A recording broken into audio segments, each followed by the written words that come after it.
dans les Bonjour à cœurs. toutes et à toutes, bienvenue sur TV Touraine. Aujourd'hui, nous sommes à la frontière de Sainte-Maure-de-Touraine et Saint-Épin, dans une magnifique vallée.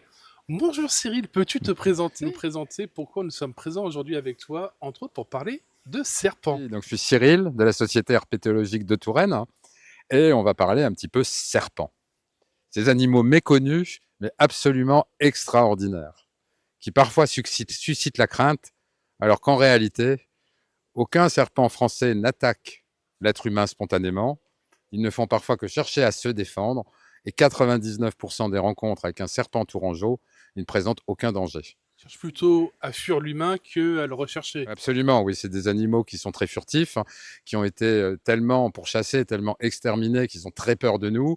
Et lorsqu'on rencontre un serpent, la première chose qu'il va chercher à faire, c'est aller se cacher, c'est déguerpir rapidement. Et pour cela, vous avez lancé SOS Serpent et, entre autres, le slogan SOS Serpent. L'appel, pas l'appel. Voilà. Oui, alors je vais vous montrer le visuel pour celles et ceux qui ne le connaîtraient pas encore.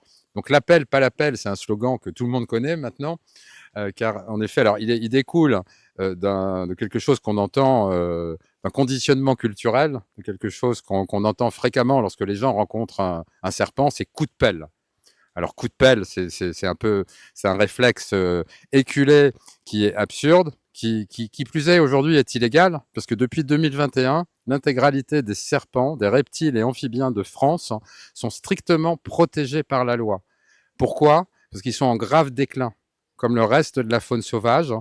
Et ils sont très importants dans les équilibres de la nature. Ils jouent un grand rôle, ils sont tantôt proies, tantôt prédateurs, et ils participent à cet équilibre global de la vie sur Terre, de la biodiversité, dont nous autres humains dépendons pleinement aussi. Tu évoques l'équilibre. Quelle est l'alimentation première des serpents tourangeaux, on va dire? Alors, les serpents tourangeaux, leur alimentation, on a 6 espèces en Touraine. Ils ont chacun une alimentation, ils ont chacun des habitats qui leur sont propres. Alors la plupart sont des grands consommateurs de rongeurs. À cet égard, ils nous rendent aussi un grand service, c'est qu'ils évitent les pullulations de rats, de souris, de campagnols. Ils en mangent beaucoup. On a aussi un certain nombre de couleuvres qui sont semi-aquatiques. On a la couleuvre helvétique et la couleuvre vipérine en Touraine. Ce sont des animaux qui sont inféodés au milieu humide et elles vont plutôt consommer, ces couleuvres-là, des petits poissons et des amphibiens. On a aussi certaines couleuvres qui sont arboricoles, semi-arboricoles, qui ont la capacité de grimper dans les arbres, dont la couleuvre d'Esculape, et celles-ci, elles peuvent consommer aussi des oisillons qu'elles vont aller chercher dans les nids. Et à une époque, on disait pour protéger les cultures, on prenait des chats, mais à la limite, il aurait peut-être mieux fallu protéger les serpents. On prenait des chats, des chats. Oui. Oui. Alors les chats, en effet, il faut sortir du déni collectif. Moi, je précise que j'adore les chats. J'ai moi-même 2 chats. Et mes chats, ils restent à l'intérieur. Parce que les chats domestiques, que l'être humain a introduit partout, oui, la réalité, c'est qu'ils exterminent énormément de la petite faune sauvage. Effectivement, les serpents, ils sont très efficaces, eux, pour limiter les populations de rongeurs. Et qu'est-ce qu'on peut dire d'autre sur nos amis serpents, leur utilité sur le territoire, pour la faune et la flore, autre que la régularisation des rongeurs et de certaines espèces invasives? Comme je disais tout à l'heure, ils participent à cet équilibre global. Le vivant, ce qu'on appelle le vivant, ce qu'on appelle la biodiversité, tout est interconnecté. Toutes les espèces sont interconnectées entre elles. Et les serpents, les reptiles, ils font partie de cette grande trame de la vie. Et donc, si on se prive d'un maillon dans cette grande trame, c'est un peu comme un grand canevas. Vous arrachez, vous sortez du canevas un des éléments. Il ne va pas se passer grand-chose. Vous en enlevez 2, vous en enlevez 3. Qu'est-ce qui va se passer? Ça risque de se disloquer. On en dépend pleinement aussi. Les serpents, ils sont à la fois des proies, on en a parlé, vu les animaux qu'ils consomment, mais aussi des prédateurs. On a évoqué le rôle du serpent tourangeau, on va dire, si on peut dire ça comme ça. Comment peut-on faire la différence entre la couleuvre et la vipère, vu que c'est les principaux serpents qui vivent sur nos territoires? Alors, bien souvent, les gens ont en tête, pour reconnaître une vipère, un critère qui est faux. c'est le critère de la tête en V ou de la tête en triangle. Souvent, on entend V comme vipère. C'est totalement faux. Ça ne permet pas de reconnaître une vipère d'une couleuvre, ce critère-là. Je vais vous montrer les vrais critères. Donc, les vrais critères, ils sont là. Alors, le premier, il faut lui regarder les yeux. Alors, souvent, on me dit, vous êtes bien gentil, mon brave monsieur, mais quand je croise un serpent, je n'ai pas forcément envie de le temps de regarder dans les yeux. Pourtant, c'est un moyen de reconnaître à qui on a affaire. La couleuvre, elles ont les pupilles rondes. Les vipères, elles ont les pupilles verticales, un peu comme les chats. Les couleuvres, elles ont sur le dessus de la tête quelques grandes écailles qu'on appelle des plaques céphalées. On l'observe là. Elles sont peu nombreuses, elles sont grandes. La vipère aspi, qu'on trouve en Touraine, elle a une multitude de toutes petites écailles, des dizaines et des dizaines. C'est très différent. Et ensuite, c'est la morphologie globale du corps. La couleuvre, elle est longue et fine. La vipère, elle est plus trapue. Et en particulier au niveau de la queue de la couleuvre est toujours très longue et effilée. Et la queue de la vipère, elle est courte et elle se termine subitement. Alors, il faut recouper ces trois critères pour être sûr à qui on a affaire. Parce que parfois, on a des individus atypiques qui peuvent manifester quelque chose qui ne serait pas significatif. Donc, il est toujours plus prudent d'essayer de recouper les trois. Et très important, ces critères-là, ils sont valables uniquement pour la France métropolitaine. Si vous partez en Afrique, une pupille ronde, ça peut être un mamba noir. Là, c'est pas la même histoire. Mais en Touraine, et en France en tout cas, voilà les bons critères. On pourrait aussi rajouter que si vous croisez un serpent qui fait plus de 70 cm de long en région Centre-Val de Loire, vous avez la certitude qu'il s'agit d'une couleuvre, parce que les vipères sont des petits animaux. Ils font maximum 70 cm pour les plus grands individus. Alors après, bien évidemment, sur un bébé, sur un couleuvreau ou un vipéro, il est petit. Donc un petit serpent, on regarde les critères. Un grand serpent de plus de 70 cm, on sait que c'est une couleuvre. Comment peut intervenir SOS Serpent si je vous appelle, je croise un de ces petits amis adorés ou détestés en fonction des personnes? Comment vous intervenez et qu'est-ce que vous faites? Alors oui, adorer ou détester, déjà, je peux te répondre. En effet, les serpents ne laissent personne indifférent. Fascination, vénération, adoration, détestation. En tout cas, ils ne laissent personne indifférent. SOS Serpent, c'est un programme d'assistance aux personnes et de conservation et de protection pour que cesse leur élimination systématique. Si vous rencontrez un serpent, en cas de besoin, vous pouvez avoir envie de l'identifier. Vous pouvez vous trouver désemparé. Vous pouvez vous demander quoi faire. Eh bien, vous pouvez contacter SOS Serpent pour cela. Donc, vous avez des numéros de téléphone qui sont communiqués en fonction des territoires en Touraine. Pour cela, vous vous rendez sur notre site internet sht37.fr ou sur nos réseaux sociaux Société herpétologique de Touraine. Vous trouverez les contacts.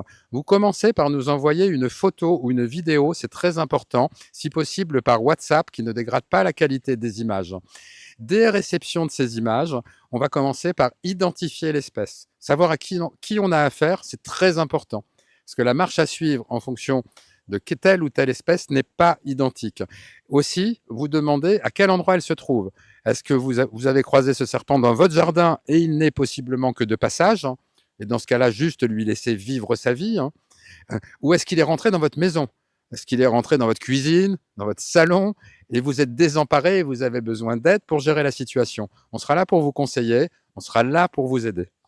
Et vous intervenez pour récupérer, par exemple, si un serpent rentre dans une maison, vous le récupérez et vous le remettez dans un milieu naturel? Alors, 99% des situations de rencontre avec un serpent, en réalité, en Touraine, ne présentent aucun danger. Il est tout à fait possible de cohabiter avec dans son jardin et de les laisser vivre leur vie tranquille.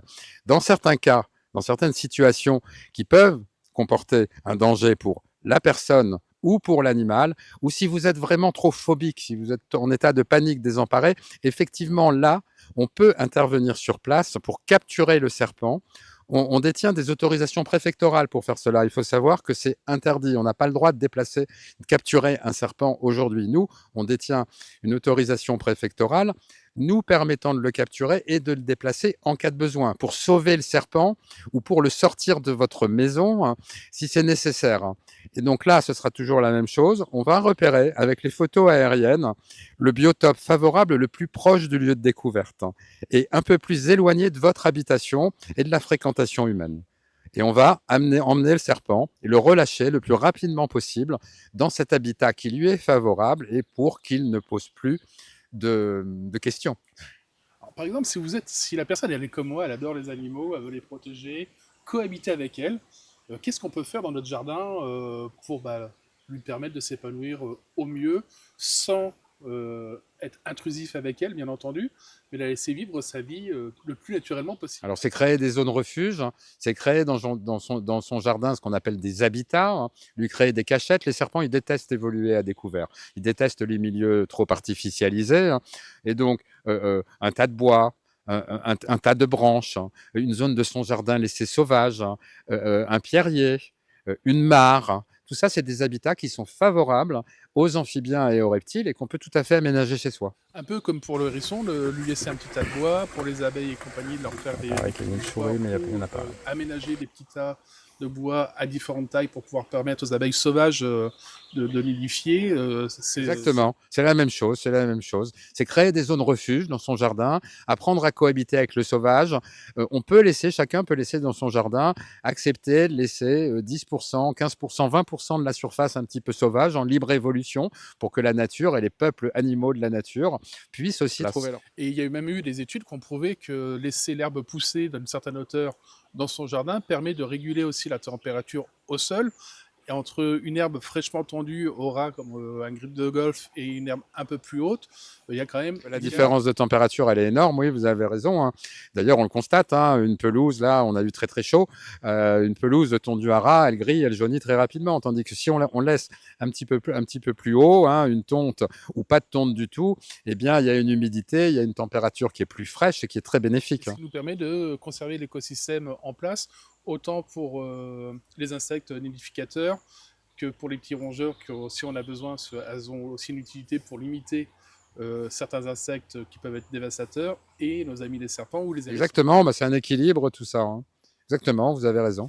Avez-vous un dernier mot à dire à nos amis viewers pour leur donner envie peut-être de découvrir ou approfondir? Peut-être faites-vous des stages? Oui, donc régulièrement, on organise des sorties nature, des formations découvertes, des conférences. Il y en aura une très prochainement qui est proposée pour ça, pour être tenu au courant des dates, pour pouvoir s'inscrire, y participer. Suivez-nous sur nos réseaux sociaux, Société herpétologique de Touraine, sur Facebook, Instagram ou LinkedIn. Vous aurez l'information des dates qui sont proposées. Vous pourrez venir participer avec nous. Très chers amis viewers, comme d'habitude, si vous aimez notre contenu, n'oubliez pas de liker, partager, et puis surtout liker et partager aussi le contenu de nos amis. C'est très important, la protection animale est très utile. Sans eux, on n'est rien, et on a tendance à l'oublier. Nous sommes juste un maillon de la chaîne. À très bientôt sur TV Touraine.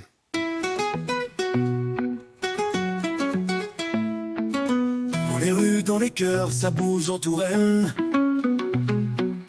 Des idées, de l'action, des gens qui se déchaînent.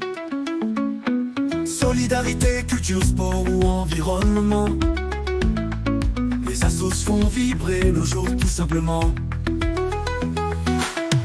Oiseau sur TV Touraine, on vous montre ce qui nous entraîne, les talents, les élans, les missions de passion. Partageons ensemble chaque